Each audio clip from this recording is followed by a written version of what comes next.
미국 중앙은행인 연방준비제도가 9개월 만에 기준금리를 0.25%포인트 내렸습니다. 연준은 고용시장이 악화됐다며 연말까지 2차례 추가 금리 인하를 시사했습니다. 김건희 여사 측에 고가의 그림을 건네며 공천을 청탁한 의혹을 받는 김상민 전 부장검사가 오늘 새벽 구속됐습니다. 법원은 증거인멸 염려가 있다며 구속영장을 발부했습니다. 통일교 청탁 의혹의 핵심 인물인 한학자 총재가 특검에 자진 출석해 9시간 반 동안 조사를 받았습니다. 한 총재는 김건희 여사에게 금품을 전달할 이유가 없다며 의혹을 부인했고 특검은 구속영장 청구 가능성을 내비쳤습니다. 회원 960만 명을 보유한 롯데카드 해킹 사고로 고객들의 카드 번호 등 민감한 정보가 대거 유출된 것으로 알려졌습니다. 롯데카드는 오늘 대국민 사과와 함께 피해 규모와 보상안을 발표합니다. 시청자 여러분 안녕하십니까? 우리 시각으로 오늘 새벽 미국 중앙은행인 연방준비제도가 기준금리를 전격 인하했습니다. 9개월 만이자 도널드 트럼프 행정부 들어 처음으로 금리를 내린 건데요. 우리나라와 미국 간 금리 차이가 1.75%포인트로 좁혀진 가운데 미 연준은 올해 안에 2차례 추가 금리 인하를 시사했습니다. 오늘 굿모닝 MBN 첫 소식은 장가희 기자가 보도합니다. 미 연준이 9개월 만에 기준금리를 인하했습니다. 연준은 오늘 새벽 연방공개시장위원회 정례회의에서 연방기금금리를 4에서 4.25%로 0.25%포인트 낮췄습니다. 지난해 12월 0.25%포인트 인하한 이후 5번 연속 동결을 이어오다가 9개월 만에 내린 겁니다. 또 도널드 트럼프 행정부가 들어선 이후 첫 금리 인하입니다. Today, the Federal Open Market Committee decided to lower our policy interest rate by a 0.25 percentage point. While the unemployment rate remains low, it has edged up. Job gains have slowed and downside risks to employment have risen. 다만 트럼프 대통령이 강하게 요구했던 0.5%포인트 이상 큰 폭의 인하는 이루어지지 않았습니다. 연준은 올해 미국 경제 성장률 전망치를 기존 1.4%에서 1.6%로 상향 조정했습니다. 다만 경제 불확실성이 여전히 높다고 밝혔는데 연말 금리를 3.6%로 내다보며 추가로 2차례 인하할 가능성을 시사했습니다. 미국이 금리를 낮추면서 한국과 미국의 금리 차는 상단 기준 1.75%포인트로 줄었습니다. 2%포인트라는 역대 최대 금리 차가 줄어들며 이르면 다음 달 한국은행도 금리를 내릴 여지가 생겼다는 분석이 나옵니다. 하지만 주택가격 상승 기대감과 가계부채 증가 우려가 변수가 될 가능성이 있습니다. MBN 뉴스 장가희입니다. 김건희 여사에게 고가의 그림을 제공하는 등 매관 매직 혐의를 받는 김상민 전 검사가 오늘 새벽 구속됐습니다. 양평고속도로 노선 변경 특혜 의혹과 관련해 당시 국토부 실무자였던 김모 서기관도 어젯밤 구속영장이 발부됐는데요. 권성동 의원에 이어 주요 피의자의 신병을 줄줄이 확보한 김건희 특검팀 수사에 속도가 붙을 전망입니다. 박규원 기자가 보도합니다. 김건희 여사가 연루된 공천 인사청탁 의혹의 핵심 인물인 김상민 전 검사가 구속됐습니다. 어제 영장실질심사에 출석한 김 전 검사는 국민들에게 심려를 끼쳐 사죄한다면서도 특검팀이 구속영장에 적시한 혐의에 대해선 전면 부인했습니다. 구속영장 청구서의 범죄 사실은 그동안 특검과 언론에서 끊임없이 확대 재생산되어 왔으나 사실과 다릅니다. 3시간 동안 열린 영장심사에서 특검은 구속의 필요성을 주장했고 변호인 측은 그림이 김 여사 측에 전달되지 않았다고 반박했습니다. 법원은 김 전 검사에 대해 증거를 인멸할 염려가 있다며 구속영장을 발부했습니다. 김 전 검사는 22대 총선을 앞두고 공천 등의 대가를 바라고 1억 4천만 원짜리 이우한 화백의 그림을 김 여사 측에 전달한 혐의를 받습니다. 법원은 김건희 여사의 양평고속도로 노선 변경 특혜 의혹 당시 실무자였던 국토교통부 김모 서기관에 대해서도 도주 우려가 있다며 구속영장을 발부했습니다. 김 서기관은 당시 건설공사 업체 선정 과정에서 사업가로부터 금품을 수수한 혐의를 받고 있습니다. 장상면 일대로 종점 바꾸려 하는 의도가 뭔가요? 김 여사 의혹을 둘러싼 핵심 피의자들의 신병을 줄줄이 확보하면서 김건희 특검팀의 수사에 탄력이 붙을 것이란 전망이 나옵니다. MBN 뉴스 박규원입니다. 통일교 청탁 의혹의 핵심 인물인 한학자 총재가 어제 9시간 반 동안 김건희 특검팀 조사를 받고 귀가했습니다. 법과 원칙에 따라 엄정하게 처리하겠다고 밝힌 특검팀은 한 총재에 대한 구속영장 청구를 검토할 것으로 보입니다. 보도에 백길종 기자입니다. 한학자 통일교 총재가 휠체어를 타고 민중기 특별검사팀 사무실을 빠져나옵니다. 권성동 의원에게 1억 원 왜 전달하셨나요? 내가 왜 그럴 필요가 있습니까? 청탁을 직접 지시하거나 승인한 게 아닌가요? 없어요. 김건희 여사한테도 목걸이 가방 전달한 적 없으신가요? 내가 왜 그래야 하는데.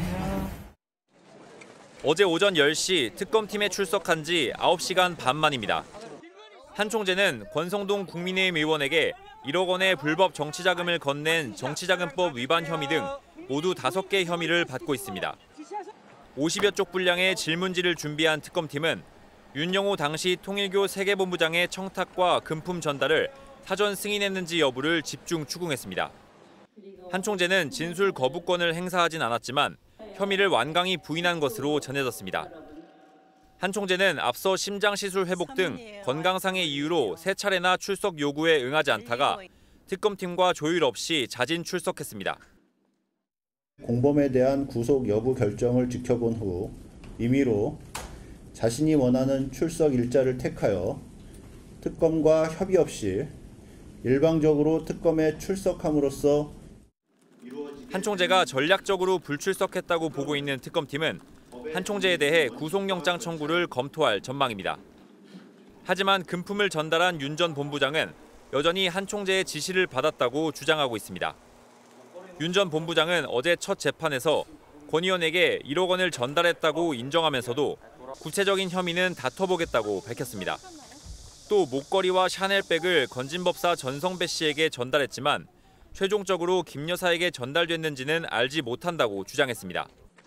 MBN 뉴스 백길종입니다. 조희대 대법원장이 한덕수 전 국무총리와 만나 이재명 대통령 사건을 논의했다는 의혹에 대해 민주당이 본격적으로 불을 지피기 시작했습니다.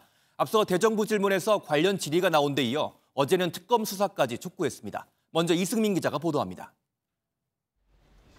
지난 5월 민주당은 사법부 대선 개입 의혹 진상규명 청문회에서 한 제보를 공개했습니다.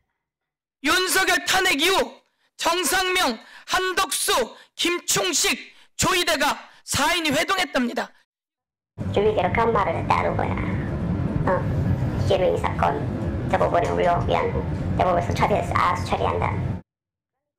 이 제보는 그제 대정부 질문에서 민주당 의원에 의해 다시 한번 언급됐고 결국 특검 수사 카드까지 꺼내들었습니다. 스스로 답할 때가 되었습니다. 내란 특검은 이 제기된 충격적인 의혹에 대해서 수사해야 합니다. 당내 의원들도 앞다퉈 조 대법원장의 결자 해지를 요구하며 자진 사퇴를 압박했습니다. 조국 혁신당도 민주당의 공세에 화력을 보탰습니다. 스스로 거취를 고민하는 것이 맞습니다. 조국 혁신당은 이미 조희대 대법원장에 대한 탄핵 소추안을 준비해 두었습니다. 범여권이 조 대법원장 사퇴를 촉구하며 공세 수위를 최고조로 끌어올리면서 사법부와 법여권의 대립은 한층 첨예해지고 있습니다. MBN 뉴스 이승민입니다. 조희대 대법원장은 개인에 대한 의혹 제기에 대한 대응으로는 이례적으로 직접 반박 입장을 밝혔습니다. 한덕수 전 총리를 비롯해 거론된 인물들과 만난 사실도 없고 이재명 대통령 사건을 언급한 적도 없다는 겁니다. 동석한 걸로 거론된 김건희 여사 일가의 측근도 MBN과의 단독 인터뷰에서 의혹을 강하게 부인했습니다. 노하린 기자의 단독 보도입니다. 조희대 대법원장이 어제 오후 2문장짜리 짧은 입장문을 냈습니다. 최근 정치권에서 한덕수 전 총리 등과 만나 대통령 사건을 논의했다는 의혹이 제기됐다며 한 전 총리는 물론 누구와도 사건을 논의한 적 없고 제기되는 의혹 관련 만남도 가진 적 없음을 명백히 밝힌다고 말했습니다. 여권의 대법원장직 사퇴 요구에는 대응하지 않았지만 식사 의혹까지 공세가 커지자 이례적으로 입장을 낸 겁니다. 대법원장님, 민주당에선 한덕수 전 총리 등과 만났다는 녹취 증거 있다는데 입장 있으신가요? 식사 자리에 동석했다고 지목된 사업가 김충식 씨도 MBN과 만나 직접 의혹을 부인했습니다. 모든 것 다 사실 무근이고 절대 그런 일이 자체가 없었습니다. 식사한 일도 없었지만 그런 만남 자체도 없었습니다. 김 씨 역시 조 대법원장이나 한 전 총리와의 만남은커녕 일면식도 없다며 의혹을 제기한 국회의원들을 상대로 불만을 드러냈습니다. 국회의원도 올라를 알고 그렇게 국회에서도 떠들고 그래야죠. 그 알지도 못하는 거 가지고 그렇게 그냥 사람 매도하고 그런 식으로 평가하면 안 되고. 국회에 의혹을 제보한 매체를 경찰에 고소했다고도 김 씨는 밝혔습니다. 김 씨는 김건희 여사 모친 최은순 씨 측근으로 김 여사가 대선 때 도움을 청하기도 하는 등 깊은 인연을 맺은 것으로 알려졌습니다. 전화를 한다든가 만나다든가 그러면 원장님 좀 도와주세요. 항상 그렇게 저한테 얘기를 하시죠. 김 씨는 동석한 걸로 함께 거론된 정상명 전 검찰총장과는 서울지검 동부지청장 시절 종종 만났고 윤석열 전 대통령과 김건희 여사 결혼식 때 본 정도라고 말했습니다. 정 전 총장은 MBN과의 통화에서 조 대법원장이나 김 씨와 일면식도 없고 한 전 총리도 사석에서는 만난 적 없다며 식사 의혹을 부인했습니다. MBN 뉴스 노하린입니다. 민주당은 조희대 대법원장에 대한 특검 카드까지 꺼내들면서 사퇴를 촉구하고 있지만 조 원장이 스스로 물러날 가능성은 거의 없어 보입니다. 그렇다고 민주당이 그 다음 카드로 조 원장에 대한 탄핵을 준비하는 것은 아닙니다. 속내는 뭘지 이교욱 기자가 보도합니다. 민주당은 연일 조희대 대법원장에 대한 사퇴 압박에 나서면서도 탄핵까지 고려하진 않고 있습니다. 당내에 탄핵을 시켜야 된다 이런 얘기까지는 아직 진행이 되고 있지 않다. 지금은 조희대 사퇴를 주장할 때지 탄핵을 얘기할 때가 아니다. 민주당 원내 지도부의 한 의원은 MBN에 여론을 지켜봐야 한다고 했고 다른 의원은 여당인 지금 야당 시절보다 탄핵에 신중해야 한다고 분위기를 전했습니다. 일단 사퇴 압박으로 사법부의 자정을 이끌어낸다는 계획인데 민주당은 내란 사건 담당 지귀현 판사에 대한 사법부의 조치를 시금석으로 삼고 있습니다. 민주당은 지난 3월 윤석열 전 대통령에 대한 구속 취소 결정을 내린 지 판사가 내란 1심 재판에서도 윤 전 대통령의 우호적인 결정을 내리진 않을지 우려하고 있습니다. 지귀현 재판부가 재판을 고의로 지연시키고 있다며 침대 축구라는 표현을 쓰기도 했습니다. 지금 지귀현 재판부가 수사를 계속 지연하고 있잖아요. 그리고 걸석 재판도 계속 허용해주고 있고. 민주당은 또 조 대법원장과의 기싸움에서 밀리면 사법개혁 동력이 사그라들 수 있다는 판단을 한 걸로 보입니다.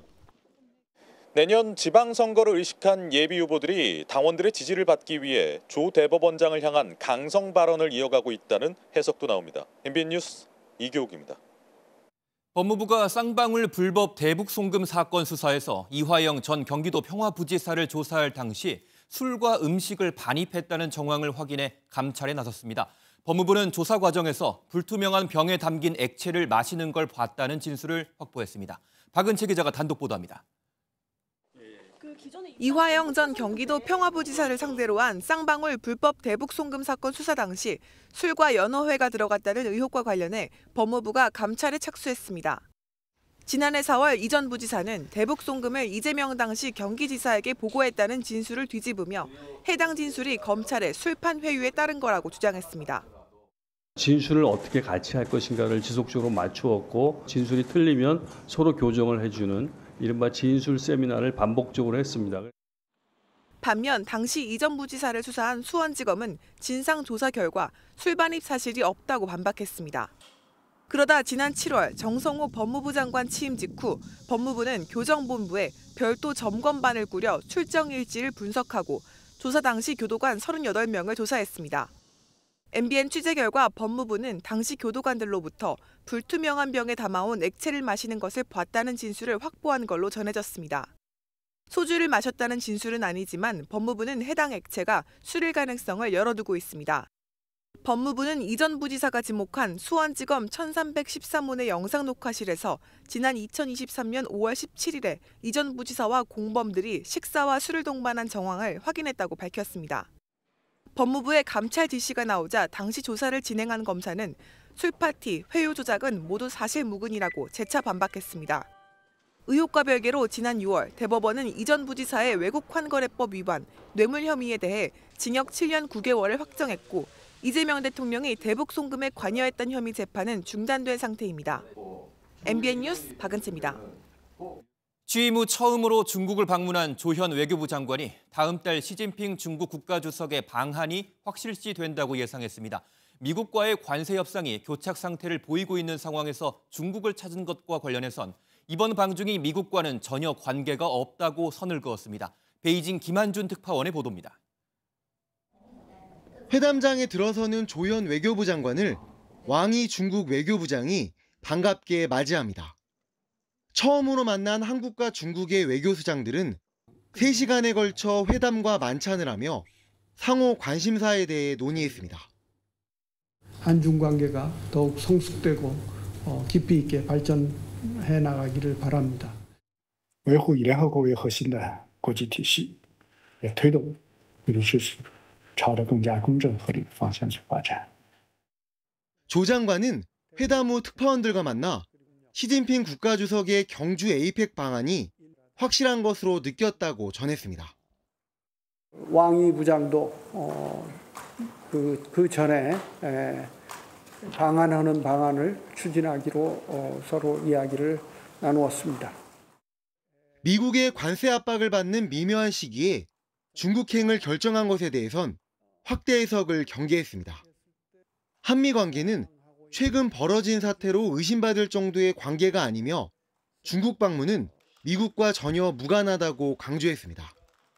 다만 조 장관의 부인에도 이번 방중은 미국과 중국 사이에서 균형을 맞추려는 이재명 정부의 실용외교가 본격 시작된 것이라는 전망도 적지 않습니다. 외교관례상 왕 부장이 방한할 차례인데도 조 장관이 관행을 깨고 먼저 방문한 게 사실상 중국에 손을 내민 것이란 분석이 나오고 있습니다. 베이징에서 MBN 뉴스 김한준입니다. 오는 10월 경주에서 열리는 에이펙 정상회의에 트럼프 미국 대통령이 참석할 것이라고 주한 미국 대사관 측이 밝혔습니다. 다만 김정은 북한 국무위원장의 참석 가능성은 작아지면서 북미 대화는 어려워질 것이란 관측이 나옵니다. 표선우 기자가 보도합니다. 트럼프 미국 대통령은 한미 정상회담 당시 경주 에이펙 정상회의 참석 의사를 밝혔습니다. 특히 에이펙을 계기로 북미 또는 남북미 정상회담 시나리오엔 기대감도 드러냈습니다. I'd love to. We'll arrange a meeting between you and Kim Jong-un. Would you like that? 공식 발표는 아직이지만 미국은 트럼프 대통령의 에이펙 참석을 기정사실화하고 있습니다. 조셉 윤 주한 미국 대사 대리는 지난달 한미 양국 대통령이 성공적인 정상회담을 했다며 경주 에이펙에서도 만날 것이라고 밝혔습니다. 다만 기대를 모았던 트럼프 대통령과 김정은 북한 국무위원장의 만남은 어려워 보입니다. 위성락 국가안보실장은 북한이 에이펙에 올 가능성은 없다며 북미 대화 가능성이 작다고 관측했습니다. 김정은 위원장은 에이펙에 올 가능성이 없다고 봐야 되겠죠. 그러니까 그 가능성이 크다고 볼 수는 없을 것 같습니다. 위 실장은 에이펙은 물론 국제정세 흐름을 봐도 북한이 단기간에 대화에 나서지는 않을 것 같다고 전망했습니다. 다만 북한의 즉각적 호응이 없더라도 긴 시간을 갖고 접근하겠다며 북한을 넘어 북중러 관계 개선을 정부의 과제로 남겨뒀습니다. MBN 뉴스 표선우입니다. 고객 960만여 명을 보유한 롯데카드 해킹 사고 파장이 커지는 가운데 금융당국이 오늘 조사 결과를 발표합니다. 카드 번호 등 개인정보까지 유출된 걸로 알려지면서 롯데카드 대표가 직접 대국민 사과에 나설 예정입니다. 권용범 기자가 보도합니다. 지난달 14일 최초로 해킹 공격을 당한 뒤 17일이 지나서야 뒤늦게 사태를 인지한 롯데카드. 애초 금융감독원에 보고한 유출된 데이터 규모는 1.7GB 수준이었고 개인정보 유출은 없다고 밝혔습니다. 하지만 금융당국 현장 검사 등을 통해 파악된 피해 규모는 이보다 수십에서 수백 배 심각한 수준으로 전해집니다. 내부 업무 자료뿐 아니라 일부 고객의 카드 번호와 유효기간, 결제 내역까지 유출됐을 가능성이 제기된 겁니다. 전체 피해자 규모 역시 예상됐던 수만 명 수준을 넘어 100만 명 단위에 이를 수 있다는 관측이 나오는 상황. 탈취한 정보를 악용한 카드 피해 사례는 확인되지 않았단 금융당국의 설명에도 960만여 명에 달하는 롯데카드 고객들의 불안감은 커지고 있습니다. 이에 금융당국은 롯데카드 서버에 대한 포렌식 작업 등 정보 유출 및 피해자 규모 확인 작업을 마무리하고 오늘 조사 결과를 발표합니다. 조좌진 롯데카드 대표가 사고 경위를 설명하고 대국민 사과와 고객 보호 조치를 발표할 예정입니다. 해커들의 침입 경로와 보안상 취약점 등도 드러날 걸로 보입니다. 카드 교체 등 실질적 조치 이외에 탈퇴 회원 대상 연회비 무차감 환불 등 고객 보상 방안이 거론되는 가운데 롯데카드가 어떤 대책을 내놓을지 주목됩니다. MBN 뉴스 권용범입니다. KT 무단 소액 결제 사건의 유력 용의자 2명이 검거됐습니다. 불법 소형기지국 장비를 차에 싣고 다니면서 범행을 벌인 것으로 조사됐는데 경찰이 이 장비도 확보했습니다. 이재호 기자가 보도합니다. 인천공항 입국장에 한 남성이 경찰 손에 이끌려 연행됩니다. KT 휴대전화 부정결제 사건의 유력 용의자인 40대 중국 교포 A씨입니다. 경찰은 그제 오후 2시쯤 인천공항에서 A씨를 붙잡았습니다. 50분 뒤에는 공범인 40대 B씨도 검거했습니다. 피해 사건이 알려진 지 12일 만입니다. 경찰에 붙잡힌 A씨는 불법 소형 기지국 장비를 차량에 싣고 다니며 수도권 특정 지역 KT 이용자들의 휴대전화를 해킹해 소액 결제를 한 혐의를 받고 있습니다. B씨는 해당 소액 결제권을 현금화한 혐의입니다. 경찰은 검거 과정에서 A씨가 범행에 사용한 불법 소형 기지국 장비를 확보했습니다. 해당 장비는 통신에 쓰이는 각종 설비와 안테나 등으로 이루어져 있는 것으로 알려졌습니다. 이들은 모두 중국 교포로 우리나라에서 머물며 일용직 일을 해왔던 것으로 조사됐습니다. KT 근무 여부 등 연관성은 아직 파악되지 않았습니다. 경찰이 집계한 KT 소액결제 피해 사례는 모두 199건, 피해액은 1억 2,600만 원에 이릅니다. 경찰은 이들에 대해 구속영장을 신청하는 한편 구체적인 범행 과정을 수사하고 있습니다. MBN 뉴스 이재호입니다. 빙상 국가대표 출신인 남성이 옛 제자였던 20대 여성에게 흉기로 피습을 당한 사실이 MBN 취재 결과 확인됐습니다. 이 여성은 약 10년 전 해당 남성에게 성범죄 피해 등을 당했지만 사건 처리가 제대로 되지 않았다고 주장한 것으로 전해졌습니다. 최하원 기자가 단독으로 보도합니다. 서울 노원구의 태릉 국제 스케이트장입니다.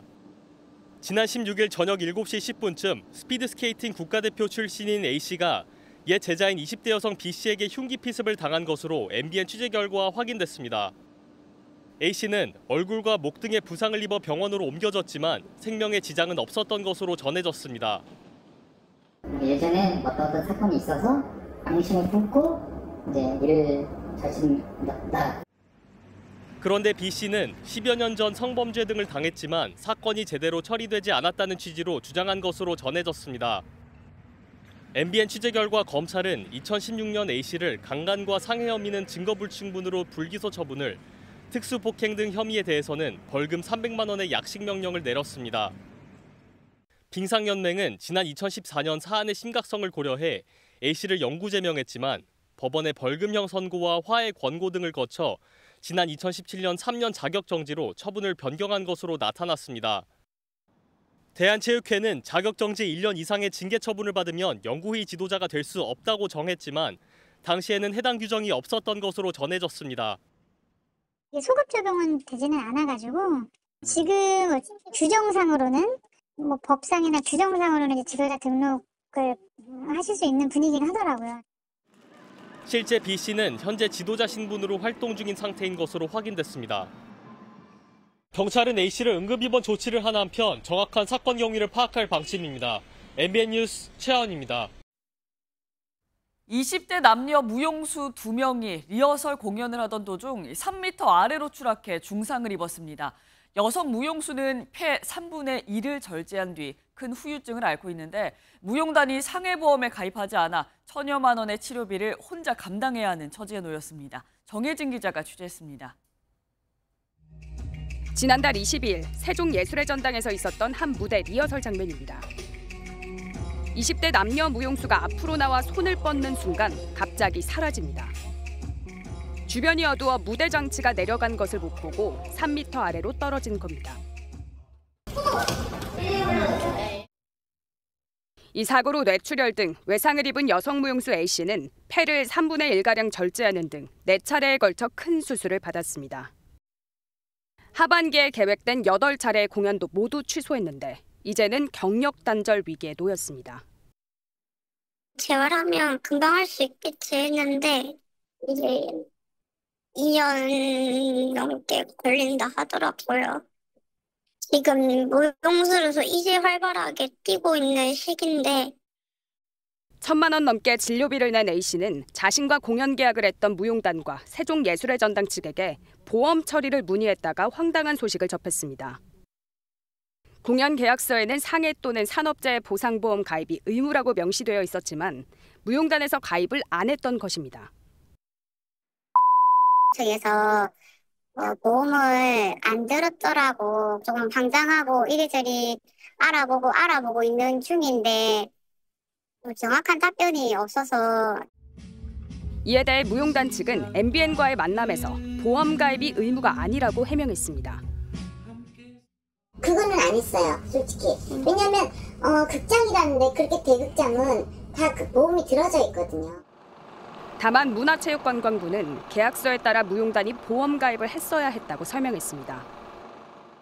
사회보험이나 산재보험 관련돼서 그 법률상 뭐 의무적으로 가입을 해야 한다는 건 없어요. 거기에 보면은 이 측이 그 보험을 가입해야 한다라는 문구는 있었어요. 경찰은 현재 무용단과 세종예술의 전당 측 관계자들을 업무상 과실치상 혐의로 수사하는 한편 정확한 사건 경위를 조사하고 있습니다. MBN 뉴스 정혜진입니다. 울산의 한 아파트 옥상에서 20대 남성이 떨어져 지나가던 여중생 2명을 덮쳤습니다. 추락한 남성은 그 자리에서 숨졌고 여중생들은 한 발 차이로 어깨와 팔만 다쳤는데 정신적 충격이 큰 것으로 알려졌습니다. 박상호 기자입니다. 울산의 한 25층짜리 아파트입니다. 그제 오후 4시 반쯤 이 아파트 옥상에서 20대 남성이 떨어져 그 자리에서 숨졌습니다. 베란다 문을 여는 순간에 소리가 꿍 하고 엄청 크게 들렸어요. 집이 흔들릴 정도였거든요. 화단이 없는 보행로로 떨어진 남성은 지나가던 여중생 2명을 덮쳤습니다. 다행히 보행자 2명은 팔과 어깨에 부딪혀 크게 다치진 않았지만 하마터면 큰 인명피해로 이어질 뻔했습니다. 한 명은 바로 집에 갔고 한 명은 병원에 가서 치료받았는데 한 발짝못 들었으면 큰일 났대 지금. 두 여중생은 큰 충격을 받은 것으로 전해졌습니다. 경찰은 숨진 남성이 투신한 것으로 보고 경위를 조사하고 있습니다. 지난 7월 경기 광주에선 13층짜리 상가 건물에서 10대 여성이 추락해 길을 지나던 모녀를 덮쳐 모두 숨졌습니다. 2016년에도 전남 곡성에서 20대 남성이 아파트 20층에서 투신해 지나가던 곡성군청 공무원을 덮치면서 2명 모두 숨지는 안타까운 사고가 있었습니다. MBN 뉴스 박상호입니다.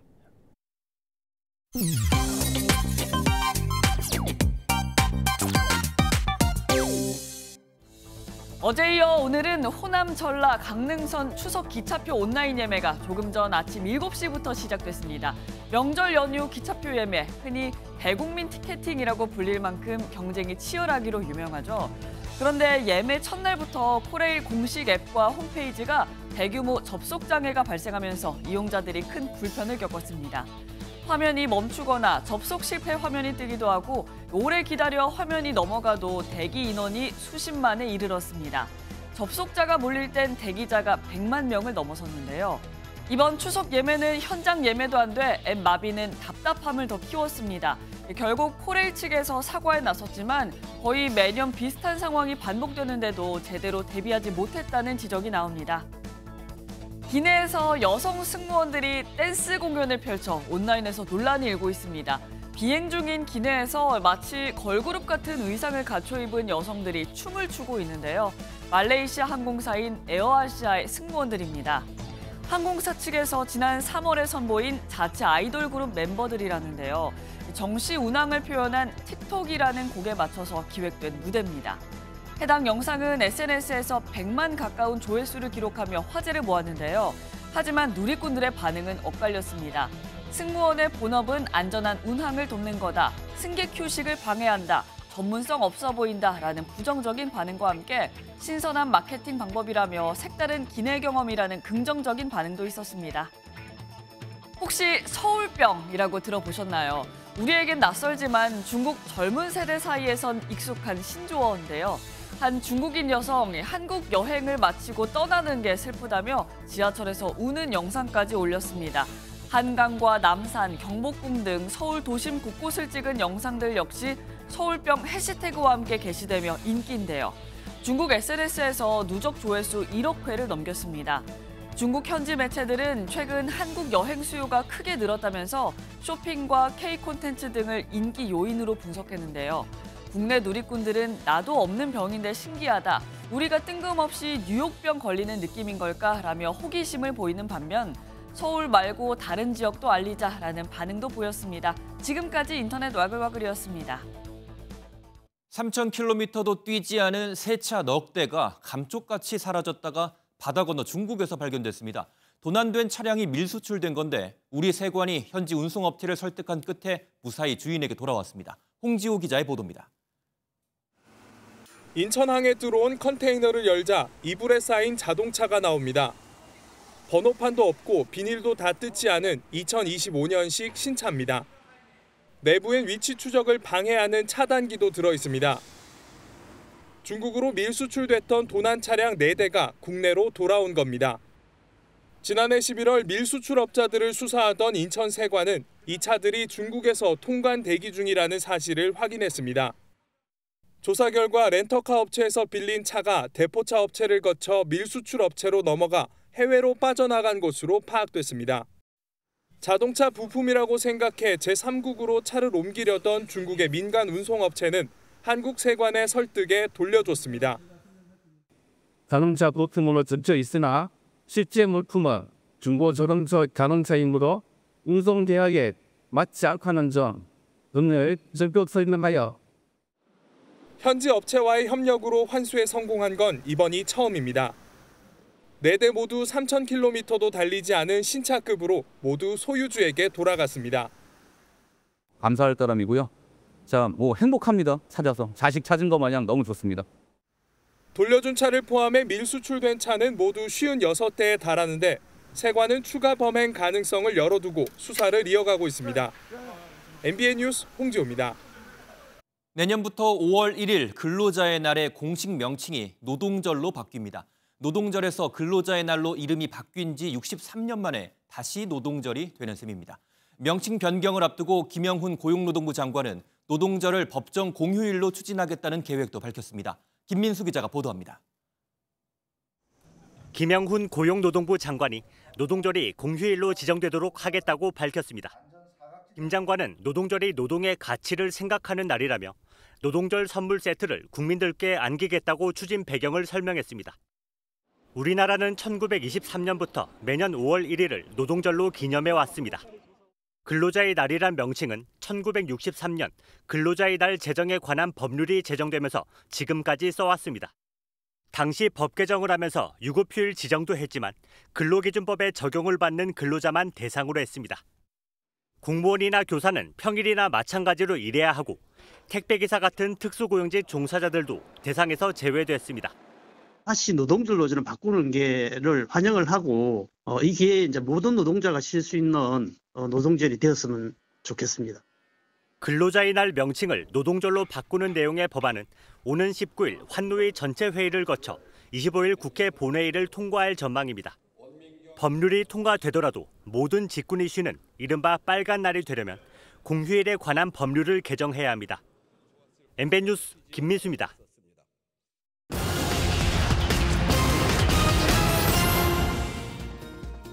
앞으로는 자동차 보험 보상 한도를 정할 때 차량의 출고 연도 대신 실제 사용 월수를 고려할 수 있게 됐습니다. 금융감독원은 그동안 연말에 출고된 차량은 연초에 출고된 차량과 같은 차량 기준가액이 적용돼 불리하다는 지적이 있어 왔다고 제도 개선 취지를 밝혔습니다. 최근 20년간 수도권 인구 이동을 분석한 결과 청년층은 수도권으로 향하고 중장년층은 지방으로 이동하는 경향이 뚜렷하게 나타났습니다. 통계청은 19세에서 34세 사이 청년은 취업과 진학을 위해 꾸준히 수도권으로 유입됐고 40세에서 64세 중장년층은 자연 등 쾌적한 주거 환경을 이유로 2007년 이후 수도권 순유출이 이어지고 있다고 설명했습니다. 농심이 미국 애니메이션 K-팝 데몬 헌터스와 협업한 신라면을 해외에도 출시해 미국 월마트와 코스트코 등에 선보였습니다. 농심 관계자는 또 신라면 블랙과 새우깡 협업 제품 등을 유럽과 동남아 지역에도 수출할 예정이라고 말했습니다. 지금까지 오늘의 굿모닝 경제였습니다. 먹거리 물가가 여전히 부담스러운 요즘 가을 수산물 많은 예외입니다. 꽃게에 이어 전어와 대하 어획량이 크게 늘면서 가격이 지난해 절반 수준까지 떨어졌는데요. 제철 맛과 착한 가격을 동시에 즐길 수 있는 반가운 소식입니다. 이혁근 기자가 현장 취재했습니다. 이른 아침 조업을 마친 전어잡이 배들이 항구로 들어옵니다. 펄떡이는 은빛 전어로 가득 찬 배. 끝없이 쏟아지는 전어대에 어민들은 신바람이 납니다. 전어잡이 조업량은 5년 내에는 최고로 많이 잡히는 것 같습니다. 올해 7월부터 9월 초까지 잡힌 전어는 407톤. 작년 이맘때보다 2배나 많습니다. 올여름 서해에 쏟아진 많은 비가 수온과 염도를 낮추면서 전어 어획량이 많이 늘어난 겁니다. 민물과 바닷물이 섞인 양동입니다. 전어는 덜 짠 바닷물을 좋아하기 때문에 별도 수조에 이렇게 민물과 바닷물을 섞어줍니다. 올해는 8월에 집중호우의 영향으로 연안 수온이 28도 이하로 떨어짐에 따라 전어에게 보다 적합한 서식 환경이 어획량이 늘며 전어 가격은 작년의 절반 수준으로 떨어졌습니다. 노량진 수산시장에서 살아있는 전어의 낙찰 가격은 킬로그램당 10,000원 정도인데 작년 이맘때는 2만 원이 넘었습니다. 또 다른 가을 별미 대하 역시 풍년 조짐이 보입니다. 작년에 자연산 대하가 5만 원에서 5만 원 5천 원 정도 했고요. 올해는 이제 처음 잡기 시작해서 아직 4만 원 정도예요. 살이 오른 대하를 구워 먹는 소비자들 얼굴엔 웃음꽃이 핍니다. 대하철이니까 껍질채 통째로 먹는 게 저는 추천드립니다. 아, 끝내줘요. 이거 진짜 맛있어요. 아, 좋습니다. 아주. 드셔보세요. 모처럼 찾아온 가을 수산물 풍년에 항구와 어시장에 활기가 돌고 있습니다. MBN 뉴스 이혁근입니다. 이달 초 미국 이민당국이 우리나라 근로자 300여 명을 구금했다가 일주일 만에 석방했죠. 미국 의회 싱크탱크 기관에서 이번 구금 사태 심각성을 우려하는 보고서가 나왔습니다. 공고한 한미 관계에 악영향을 주는 건 물론이고 트럼프 행정부의 이민 정책이 제조업 일자리 확대와 충돌할 수 있다고 지적했습니다. 자세한 소식 이상엽 기자가 보도합니다.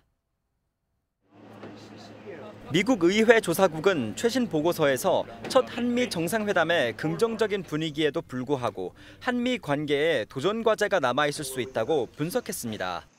의회 조사국은 조지아주 한국 자동차 업체 현대의 제조 공장에서 진행된 이민 단속 작전으로 양자 관계에 대한 한국의 우려가 제기됐다고 평가했습니다. 이어서 미국 이민 정책이 외국 투자를 통한 미국 제조업 일자리 확대라는 미국의 목표와 상충될 수 있다는 의문도 높였다고도 덧붙였습니다. 구금 과정에서 수갑과 족쇄를 채우는 모습이 공개되면서 반발과 함께 투자 심리가 위축되고 있는 상황을 지적한 것으로 풀이됩니다.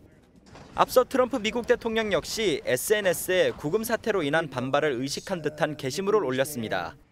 트럼프 대통령은 외국 기업의 투자와 인력을 환영하며 다른 나라나 해외 기업의 투자를 겁먹게 하거나 저해하고 싶지 않다고 밝혔습니다. 보고서는 한국계 캘리포니아 하원 의원 영김이 발의한 법안이 고숙련 한국 국적자에 대한 비자를 제공할 수 있다고 소개하기도 했습니다. 해당 법안은 연간 최대 15,000개의 한국인 전문직 취업 비자를 발급하는 내용을 담고 있습니다. 의회 조사국은 트럼프 대통령의 관세 조처가 한국의 수출 지향 경제에 영향을 끼칠 수 있다고도 평가했습니다.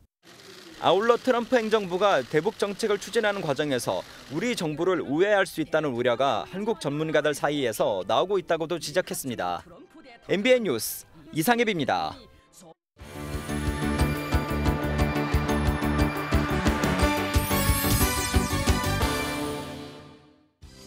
굿모닝 월드입니다. 어릴 적 보물찾기 한 번쯤 해보셨죠? 여기 진짜 보물을 찾을 수 있는 곳이 있는데요. 관광 상품으로도 인기를 끌고 있다네요. 독일 발트해 연안의 한 바닷가. 이곳은 평범한 해변이 아닙니다. 사람들이 뭔가를 열심히 찾는데요. 미역 사이까지 샅샅이 뒤집니다. 신봤다! 산삼은 아니지만요. 남성 한 명이 반짝이는 황금빛 보석을 들어 올립니다. 바로 수천 년간 여성들의 사랑을 받아온 천연 호박입니다. 햇살을 머금은 황금빛 호박 보석은 이곳 발트해와 독일, 폴란드, 덴마크 등에서 볼 수 있는데요. 밤에도 나설 정도면 호박 줍기가 아니라 보석 사냥 아닐까요? 오늘은 누구에게 행운의 황금 호박이 돌아갈지 궁금해지네요. 말이 달리는 모습은 흔히 접할 수 있지만 이 동물도 말 못지않게 빠르다는 거 아셨을까요? 경마만큼 박진감 넘치는 낙타 경주 현장으로 가보시죠. 사막 끝에서 펼쳐진 이색 경기. 달리는 건 말이 아니라 낙타인데요. 중국 네이멍구 자치구에서 몽골족의 전통 축제 나담이 열렸습니다. 나담은 몽골어로 게임이란 뜻인데 볼거리도 다채롭습니다. 우리 씨름과 비슷한 전통 레슬링, 활쏘기, 화려한 춤과 노래가 이어지며 초원 전체가 축제의 장으로 바뀌죠. 단순한 승부를 넘어 유목생활의 상징이자 오랜 벗은 낙타와 호흡을 맞추고 유대감을 쌓는 데 의미를 둔다는데요. 그래서일까요? 경쟁보단 즐기는 모습, 웃음과 응원이 가득한 나담에는 유목민들의 자부심이 고스란히 실려 있습니다. 미국에서 이제 태어난 지 일주일도 안 된 아기가 벌써 기네스 세계 기록에 오르게 됐습니다. 우연인지 운명인지 아주 신기한 전통을 이어받았기 때문인데요. 어떤 사연인지 들어보시죠. 엄마 품에 안겨 힘차게 울고 있는 아기, 아서. 9월 14일 아서의 탄생일에는 놀라운 가족의 비밀이 숨어 있는데요. 바로 아기의 엄마와 할아버지, 증조할머니의 고조할아버지까지 무려 5대가 똑같이 9월 14일에 생일을 맞고 있는 겁니다. 출산 예정일을 처음 들었을 때만 해도 설마 같은 날일까 반신반의했는데 운명처럼 같은 날 태어나 전통 아닌 전통이 이어졌다고요. 한 사람의 생일이 아닌 온 집안의 생일에 그 무엇과도 바꿀 수 없는 생일 선물을 받은 셈인데요. 이 집안의 9월 14일은 1년 중 가장 떠들썩한 날이겠네요. 지금까지 굿모닝 월드였습니다. 올해 30회째를 맞은 아시아 최대 영화 축제, 부산국제영화제가 어제 역대 최대 규모로 개막했습니다. 개막작으로는 박찬욱 감독의 어쩔 수가 없다가 선정됐습니다. 심가현 기자가 현장 취재했습니다. 한국 영화의 아이콘 배우 이병헌과 손예진이 레드카펫에 등장해 팬들에게 인사를 전합니다. 할리우드 대표 여전사 밀라 요보비치도 8년 만에 한국을 찾았습니다. 30도를 맞은 부산국제영화제 첫날, 푸른 바다의 도시가 시네마 천국으로 탈바꿈했습니다. 비가 내리는 궂은 날씨에도 수많은 관객들이 이곳을 찾아 영화제에 대한 뜨거운 기대감을 드러냈습니다. 한 2, 3년 전부터 꾸준히 찾아서 오고 한국뿐만 아니라 아시아에서 제일 큰 영화제다 보니까 좀 자부심이 있는 것 같습니다. OTT 급성장으로 위기를 맞은 영화계의 제도약을 위해 올해는 공식 상영장만 241편으로 지난해보다 17편 늘어난 역대 최다 규모의 부산 어워즈라는 경쟁 부문도 신설됐습니다. 개막작으로는 박찬욱 감독의 신작 어쩔 수가 없다가 선정됐고 부산영화제가 이렇게 오랫동안 해온 가운데 제가 개막작으로 온 것은 또 처음이라서 더 설렙니다. K-팝 데몬 헌터스 열풍의 주역 매기강 감독도 내한해 국내 첫 싱어롱 버전으로 관객들을 만납니다. 봉준호, 이창동 등 국내 거장뿐 아니라 션 베이커, 줄리엣 비노시 등 할리우드 감독과 스타도 대거 부산을 찾아 축제를 빛낼 예정입니다. 열흘간 이어지는 별들의 전쟁은 경쟁 부문 수상작을 폐막작으로 다음 주 막을 내립니다. MBN 뉴스 심가현입니다. 가천박물관이 소장한 인천 유일의 국보 초조본 육아사지론 권제 53원본을 MBN이 언론 최초로 영상에 담았습니다. 초조보는 고려 현종 때 거란의 침입을 물리치기 위해 만든 우리나라 최초의 대장경으로 해인사 8만 대장경보다 제작 시기가 200년 정도 앞섭니다. 특히 유가사지론 권제 53은 문장 사이에 한문을 쉽게 풀이한 석독구결이 보존돼 있어 문화재 가치가 높다는 평가를 받습니다. 어제 전국적으로 가을비가 흠뻑 내렸습니다. 비는 대부분 잦아들었지만 내륙 곳곳으로는 산발적으로 비가 더 이어지는 곳이 있겠고요. 동해안에 따라서도 5에서 20mm의 비가 더 내리겠습니다. 오늘부터는 남부지방도 늦더위가 꺾이면서 이제는 가을 기온이 더욱 짙어지겠습니다. 어제 33도를 넘어섰던 대구의 한낮 기온은 24도로 선선하겠고요. 서울도 26도로 이맘때 초가을 날씨가 예상됩니다. 오늘 전국이 대체로 흐린 가운데 강원 산지로는 안개가 짙게 끼겠습니다. 영남 해안에 따라서는 초속 20m 안팎의 강한 바람이 불겠습니다. 이 시각 현재 기온을 보시면 서울이 19.6도, 대구 22도를 가리키고 있습니다. 한낮에는 서울과 대전이 26도, 부산 27도로 예년 이맘때 수준과 비슷하거나 약간 더 낮겠습니다. 내일은 다시 서쪽 지역부터 비가 내리기 시작해서 토요일 오전까지 이어지겠습니다. 날은 한층 더 선선해질 전망입니다. 내셨습니다.